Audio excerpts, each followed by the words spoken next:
Jesus acaba, no evangelho que acabamos de ouvir, de citar alguns episódios e tragédias conhecidas recentemente dos seus interlocutores, das pessoas que ouviam Jesus.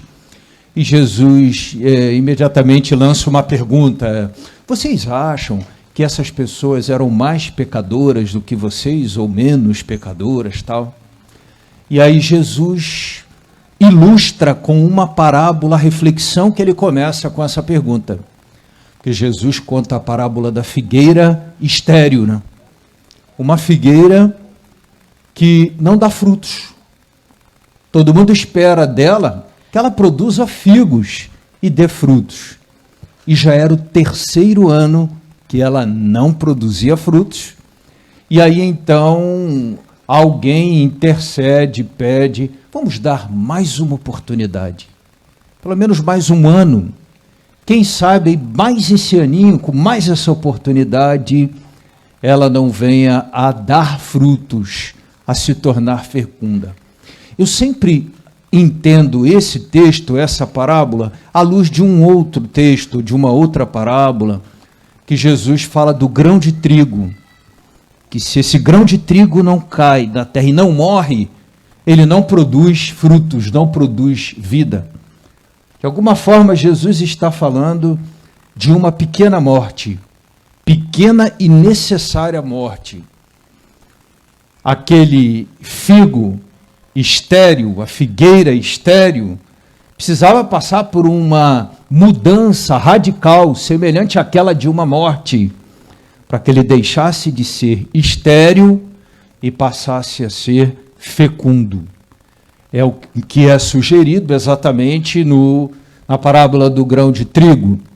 Ele cai na terra, se ele não morre, ele só apodrece e termina a história dele ali.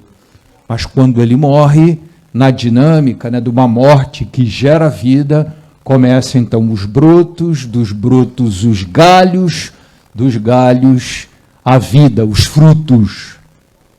Eu entendo que esses textos falam de uma fase, de um evento radical que muda o andamento de uma fase e o início de uma outra fase. Vocês entendem o que eu quero dizer? Todos esses textos sugerem que a gente vinha caminhando numa determinada direção. Num dado momento, a gente toma consciência de que essa direção caminha para o abismo, caminha para a morte, é estéril, não é fecunda, e a gente tem uma iluminação, aquela direção, a convicção que me trouxe até ali, toda a orientação de vida que me trouxe até ali morre, e a gente encontra uma direção nova, ou seja, faz uma versão em direção a um ponto específico.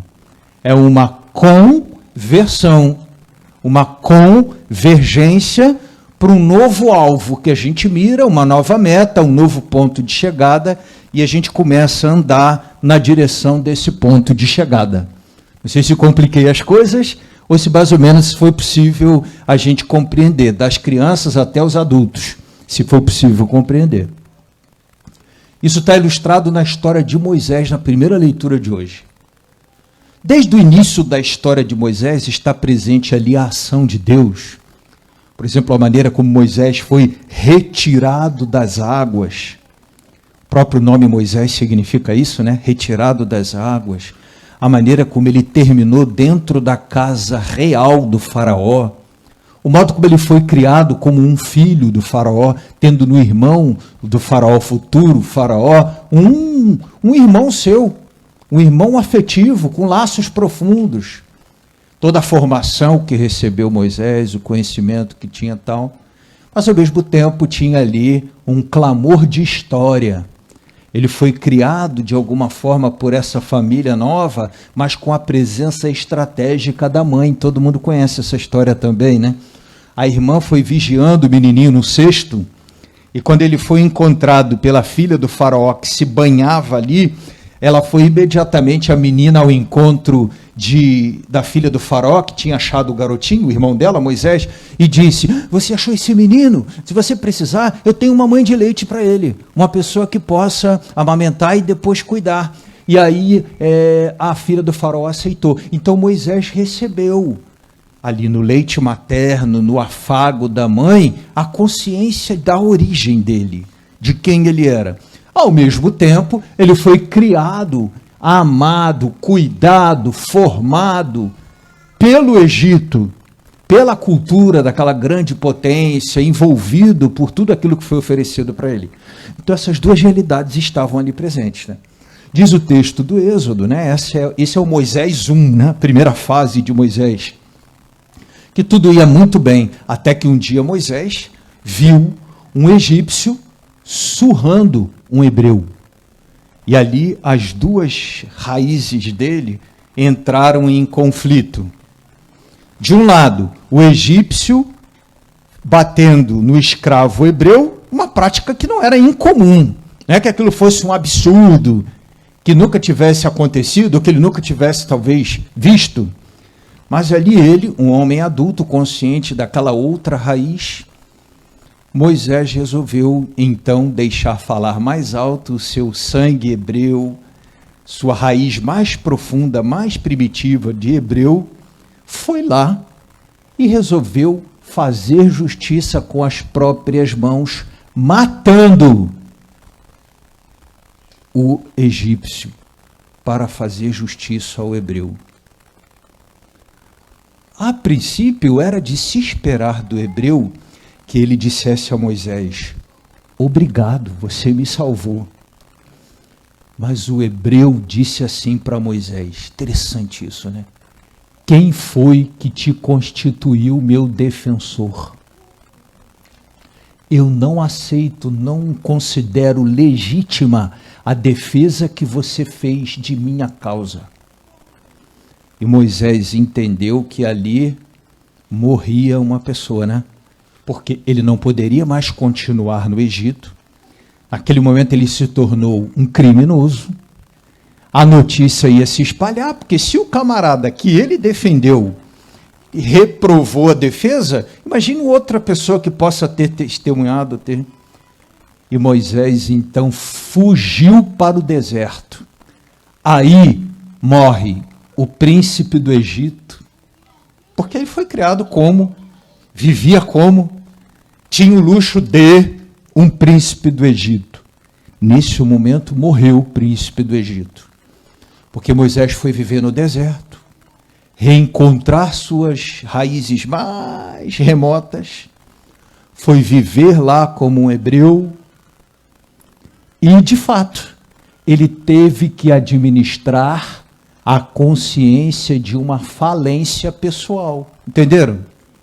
Aquela consciência de que, caramba, quase tudo que eu vivi, chegando até aqui, numa ação que eu consideraria assim, o ápice de todo um projeto de vida, eu me tornar o futuro libertador do povo hebreu, faliu. Grande equívoco de Moisés nessa primeira fase foi achar que com as próprias mãos, antes do chamado de Deus na vida dele, antes de uma experiência profunda de Deus, de encontro com Deus, sem ser enviado, legitimado pelo próprio Deus, que fazendo da libertação dos hebreus apenas um empreendimento pessoal dele, Moisés, que ele resolveria as coisas. E ele precisou tomar conta dessa dura realidade, né? Esse projeto não pode ser só meu. Eu não sou dono dele. Eu sou um colaborador. Compreendem? Mas eu não sou dono dele. Portanto, quem vai decidir como e quando não sou eu. Os acontecimentos do início da história de Moisés deixavam claro para ele que, de fato, sim, tinha algo especial de Deus na história da vocação dele. Mas ele precisava esperar a hora. E ele não meteu o pé na porta e resolveu fazer as coisas um pouco do jeito dele, da forma dele, a maneira dele, segundo a vontade dele, ali ocorre uma pequena morte, como às vezes acontece conosco, né? Em algumas ocasiões, eu não vou citar aqui, porque se alguém... Ai, me doeu. Parece que é comigo, não vou citar, porque às vezes dói muito, então não vou citar. Mas como às vezes a gente chega em alguns momentos da vida, caramba, 20 e tantos anos, 30 e tantos anos, 40 e tantos anos que eu fiz desta forma, e agora eu estou percebendo que fiz do meu jeito, meti a mão e o braço e o pé na porta e resolvi do meu jeito, mas de alguma forma isso precisa ser refeito, reconstruído, faliu. O modo como eu construí faliu. Eu me coloquei à frente de outras questões, por exemplo, do próprio chamado de Deus, como fez Moisés. Tá? Aqui eu continuaria mais, mas eu estou na missa da ilha 10 horas da manhã. Então, deixa eu passar agora para o segundo Moisés. Né? Quando Moisés foi para o deserto, claro, depois de uma crise, com certeza, uma crise pessoal, né? Você imagina você viver dentro do palácio, regado, cercado daquilo tudo, e de repente se vê no meio de um deserto onde ele nem sabia como viver ali no meio do deserto. Ele aprendeu a sobreviver, abraçou um estilo novo de vida, foi viver e tomar consciência da história de um povo que era o povo dele, mas que ele conhecia muito pouco a história, o modo de vida, enfim. A coisa se aprofundou ali, e um dia então Moisés, no meio do deserto, começa uma história nova, depois dessa crise. Repito que isso não deve ser fácil. Quando a gente passa por esses momentos, é muito duro.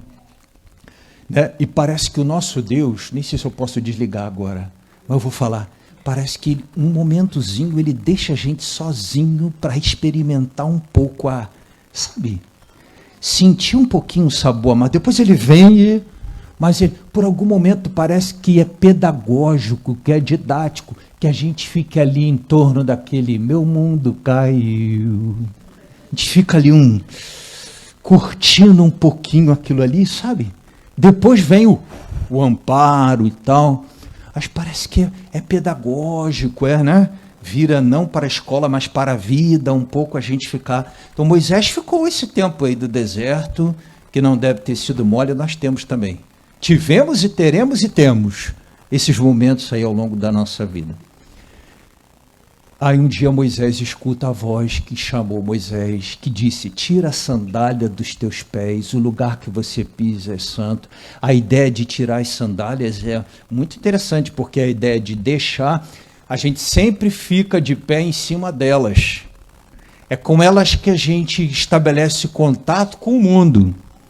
Quando ele diz para ele, tira as sandálias e vem descalço, era como assim, deixa, né, o Moisés 1 e vamos com o Moisés 2, pé no chão, contato direto com o próprio Deus. Assim, entendem direitinho, né? O interessante é que o gesto pedido a Moisés foi, tira as sandálias, mas Moisés colocou o rosto no chão, ou seja, o desejo dele de dizer... Eu preciso encontrar uma direção nova, né? Você se entende o que eu quero dizer, né? Estou perdido. Foi uma história inteira, que eu não sei agora o que eu faço com isso, jogo tudo fora, por onde começar, como recomeçar, como reconstruir. Por isso, quando esse gesto de colocar, eu gosto de dizer que é uma morte, né? Que houve uma morte para o Moisés 1, né? E ali o grão de trigo caiu na terra para morrer. A figueira estéril, Moisés 1, parece que vai começar a ser uma figueira fecunda. E aí começa a segunda fase de Moisés, rosto por terra. Moisés é enviado, voltar para o Egito, diferente agora, chamado, acompanhado. O Senhor vai à tua frente para te guardar e proteger, atrás de você para te defender a tua retaguarda, e ali, ó. Moisés pergunta o nome de Deus, porque o nome é um acesso à intimidade, né? Eu não sou muito íntimo de fulano, eu nem sei o nome. O nome na Bíblia é muito mais do que o que é o nome para a gente, né? O nome para a gente é saber o nome que foi escolhido para alguém, ou para mostrar alguma proximidade. O nome da Bíblia nos faz entender quem a pessoa é. É uma síntese da própria história de vida. Moisés, nome, aquele que foi retirado das águas. Então a gente entende boa parte da história de alguém pelo nome de alguém. Moisés pede um acesso à intimidade divina, dizendo: qual é o teu nome? Quem eu vou dizer que me chamou, que me enviou? E aí Deus disse: eu sou aquele que é. Disse tudo, mas não disse nada ao mesmo tempo, né? Ele disse tudo, né? Eu sou aquele que é, ou seja, aquele que mantém todas as coisas no ser, aquele que criou todas as coisas, aquele que está. É um sentido que a gente chama do ser, o ser de todas as coisas. Tem uma palavrinha técnica que é ontológico, relacionado ao ser de todas as coisas. E um princípio também, porque o verbo ser e o verbo estar, em muitas línguas, são designados pela mesma palavra. Então também, eu sou aquele que é o mesmo que dizer, eu sou aquele que está sempre ao seu lado, sempre contigo, que vai contigo. Você tentou sem mim, quebrou tua cara, agora você vai comigo e a coisa vai adiante e tal, e daí por diante. Moisés então vai e acontece aquilo que a gente conhece, né? A história da libertação, da Páscoa, libertação e da grande caminhada pelo deserto em direção à terra prometida. Eu digo que a gente chega hoje no coração da quaresma por isso, porque o tema da quaresma é a conversão, o tema da reflexão de hoje é a conversão. Há um convite do nosso Deus de viver essa dinâmica, morrer para gerar vida. Morrer para algumas realidades que não têm sido fecundas, estéreis em nossa vida, e ter coragem de, claro, a dor da morte às vezes requer dobrar orgulho, requer nossa humildade, requer a coragem do pedido de perdão, a coragem da reconciliação, a coragem de deixar algumas coisas para trás.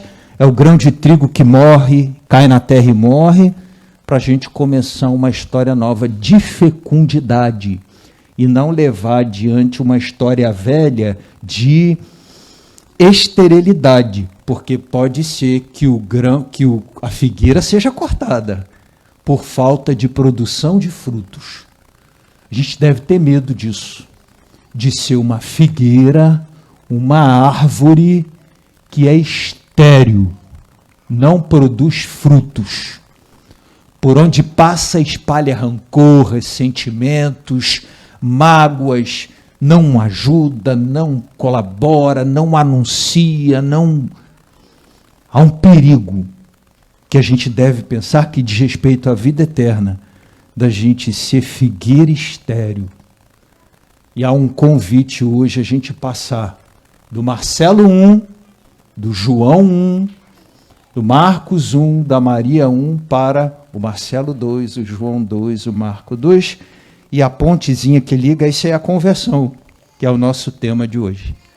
Acho que eu já me fiz entender, ficaria aqui, ó, mas não pode, porque eu estou com a missa das 10 lá na ilha, vamos ficar de pé, a gente